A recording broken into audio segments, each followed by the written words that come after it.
भगवान कृष्ण ने अपने ही पुत्र को क्यों दिया था कोढ़ी होने का श्राप। बड़ी ही रोचक है ये कहानी। भगवान कृष्ण से जुड़े ऐसे कई रहस्य हैं जिनके बारे में बहुत कम ही लोग जानते हैं। ऐसा ही एक रहस्य है उनके पुत्र से जुड़ा, जिसके बारे में कहा जाता है कि भगवान श्री कृष्ण ने गुस्से में अपने ही पुत्र सांबा को कोढ़ी होने का श्राप दे दिया था। इसके पीछे की कहानी बड़ी ही रोचक है।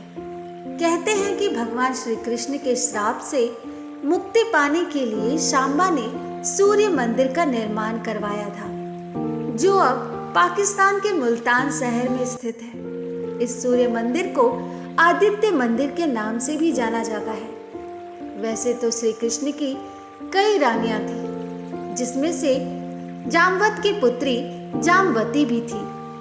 श्री कृष्ण और जामवती के विवाह के पीछे एक कहानी है। पुराणों के अनुसार बहुमूल्य मणि हासिल करने के लिए भगवान कृष्ण और जामवत के 28 दिनों का युद्ध चला था।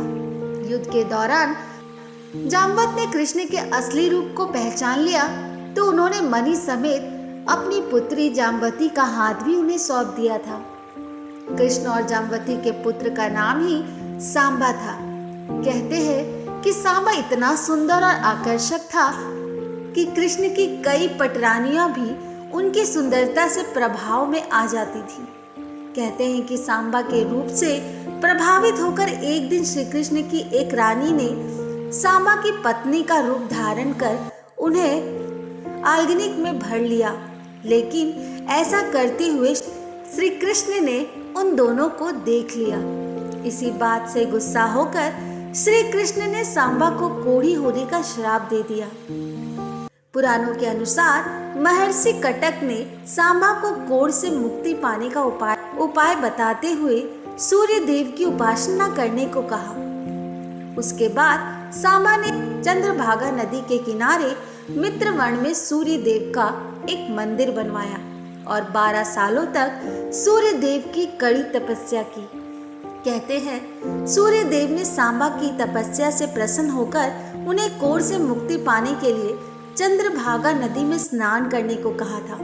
आज भी चंद्रभागा नदी को कोढ़ ठीक करने वाली नदी के रूप में जाना जाता है।